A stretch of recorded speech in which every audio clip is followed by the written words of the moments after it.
After going out and winning the first NBA championship in franchise history, the Denver Nuggets came out and put on a show in the 2023 NBA draft. First, they traded, a couple of bags of chips to get a couple more picks in this draft, and then to go out and add to their core of Jamal Murray and the two-time MVP Nikola Jokic, they get Julian Strawther from Gonzaga, they get Jalen Pickett from Penn State, and they get Hunter Tyson from Clemson, all in an effort to try and make up for the loss of Bruce Brown.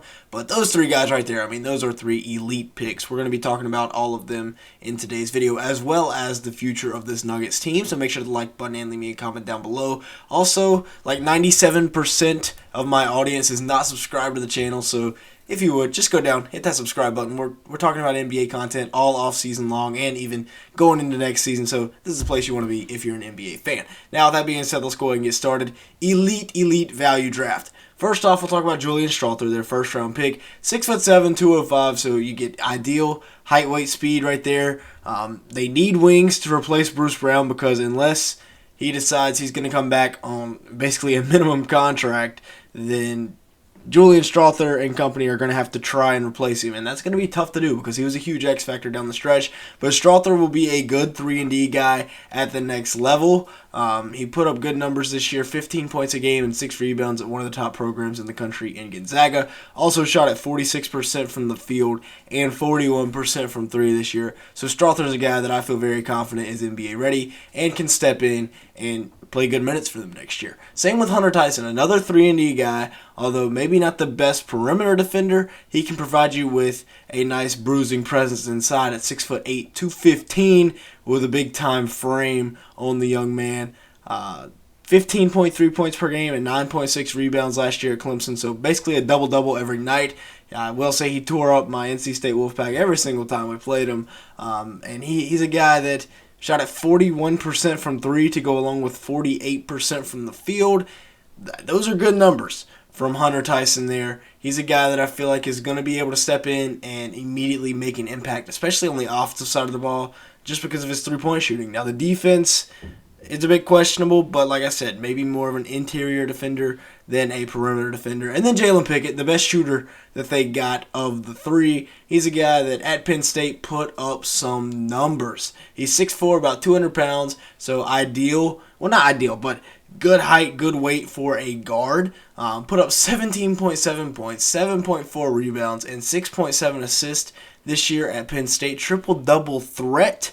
And he's a guy that's going to step in, and he's going to be a welcome addition to this Denver Nuggets team. All three of these guys I feel like can be instant impact players for the Nuggets off the bench. Pickett shot at 51% from the field, 38% from 3, and 1 steal per game. And again, this is a team that their bench is going to be up for grabs, really, with their best bench player leaving. They really only ran an 8-man rotation. Jeff Green getting older. I would have loved to see him go out and get Andre Jackson Jr. I thought he was a great fit just because of what he can do facilitating wise and also defensively at 6'9", super athletic, but they weren't able to make it happen. I believe they were targeting him in the second round, although I wouldn't have minded taking a swing on him in the first, although I do like Julian Strawther. But overall, A-plus draft for the Denver Nuggets, given what they had to work with. Now, can they bring Bruce Brown back? Obviously, he's a huge piece. He's their best bench player on basically any other team in the league. He'd be the starting small forward or shooting guard.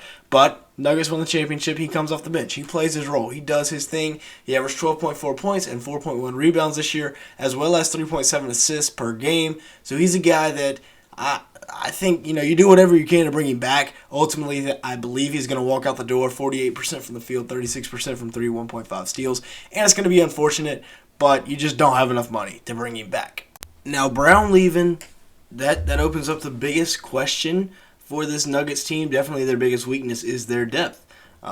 You've got these three guys with Tyson, Strawther, and Jalen Pickett. All three, maybe not next year, although I think they could be instant impact players right now, but maybe not this year. But next year could definitely be working their way into the rotation for sure.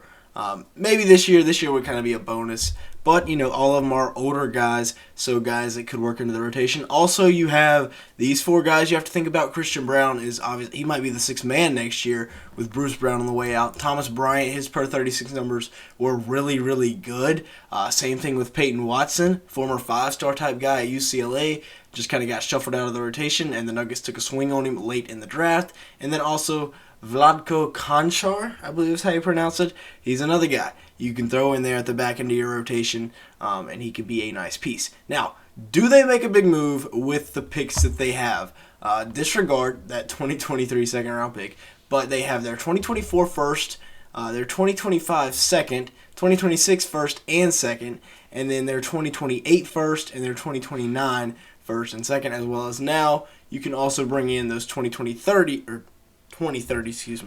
first and second round picks. So they have the picks on the table. They can go out and make a move. We'll see what happens though.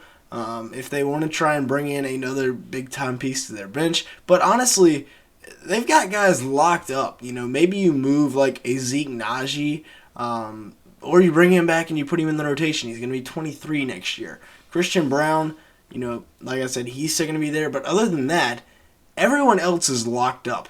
Nikola Jokic locked up until 2028. Murray till 2025. MPJ until 2027. Aaron Gordon on a great contract until 2026. KCP until 2025. And then Bruce Brown, obviously that's going to stink to lose him. But taking a look at the lineup next year, you're running it back.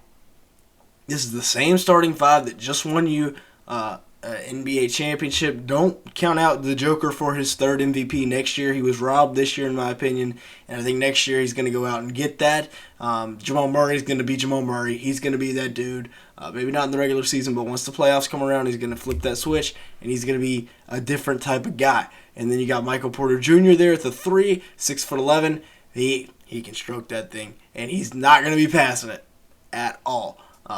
Take the under on assist every single time. Aaron Gordon, like I said, elite contract for a guy like Aaron Gordon that can guard the 1 through 5, so versatile on defense, and then creates a mismatch problem on offense with his ability to take it inside or on the perimeter. And then you also got KCP there at the starting shooting guard position, perfect starting shooting guard for this Nuggets team. The bench, though, like I said, this is where the question marks arise. Without Bruce Brown, this is a very unproven unit. Thomas Bryant has been good at times. Konchar has been good at times. Peyton Watson, relatively, inexperienced. Reggie Jackson, he's been good at times. Not in Denver, though, so he will need to get that under his belt. And then Reggie Jackson, probably the most experienced player on this list. And then you also got Christian Braun, who, he's a really good cutter off the ball, but other than that, he can't really go get his own shot.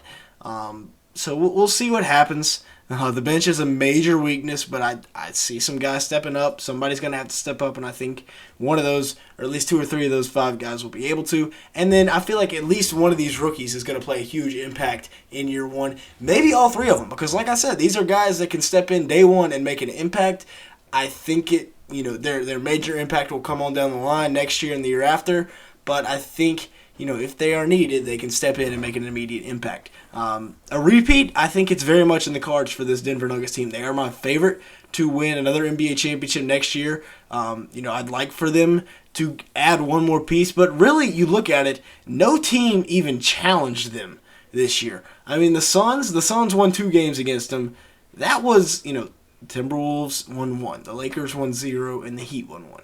Other than that Suns team, who couldn't even push it to an elimination game, nobody challenged this Denver Nuggets team. So with that being said, that's why I think the Denver Nuggets won, partly this NBA draft with their value picks. With that being said, that's going to be it for today's video. Thanks so much for watching. Make sure to like button and leave me a comment down below. Also hit that subscribe button. And with all that being said, thanks so much for watching today's video.